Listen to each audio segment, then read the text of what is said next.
the sooner really that we can start with all this, the Senate acquiring jurisdiction over the impeachment complaint, the better it will be for the country. Para hindi na mahati pa ang atensyon ng 20th Congress, mas mainam kung sisimulan na sa susunod na buwan ang impeachment trial ni Vice President Sara Duterte. Ito ang posisyon ng mga kongresistang sumuporta sa ika-4 na reklamo laban sa Vice Presidente kung saan nakasaad ang 7 articles of impeachment at na-transmit na sa Senado. Ayon kay House Assistant Majority Leader, ako Bicol Party List Representative Jill Bongalon, isa sa naatasang maging House Impeachment Prosecutor. Kung sa Hulyo pa isasagawa ang impeachment trial, mahahati na ang atensyon ng mga mambabatas. But kasi kung papatagalin pa natin, we will start the trial after the showdown of our President. Parang mawawala sa focus yung ating pong mga legislative priorities kasi yung Senado, they will convene as an impeachment trial court.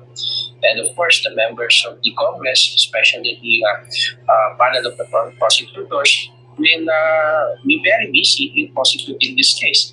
Magkakaiba ang pananaw ng mga legal experts sa tanong kung maaaring simula ng impeachment trial ni Vice President Duterte kahit nakareses ang Kongreso. Si Rene Sarmiento na miyembro ng 1986 Constitutional Commission, iginiit na maaaring mag-convene ang Senado bilang impeachment court kahit nakabreak ang Kongreso.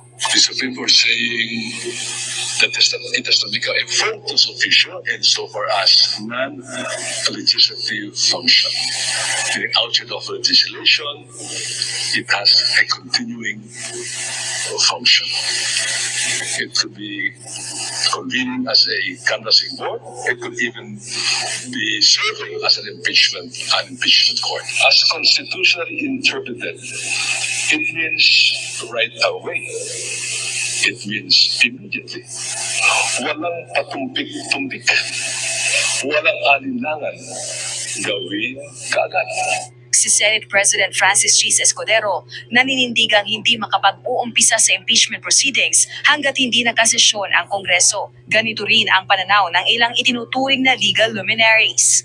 The impeachment court can only be constituted in a proper referral when the Senate is in session.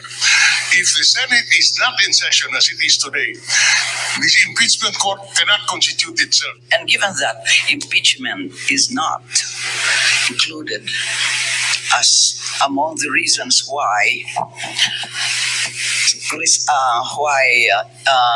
special session can be conducted, my conclusion is that no impeachment proceedings or this impeachment trial cannot be conducted during recess.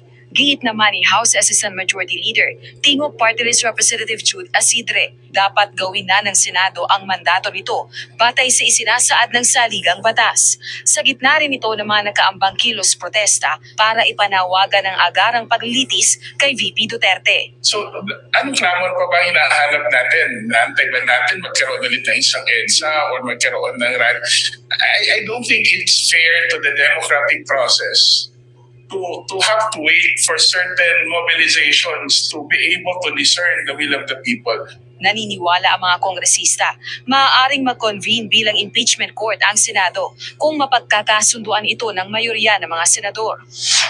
2 petisyon naman ang inihain sa Korte Suprema upang questionin ang legalidad ng impeachment complaint laban kay VP Duterte at hilinging ipahinto ang impeachment trial. Rosa Licoz, UNTV News and Rescue.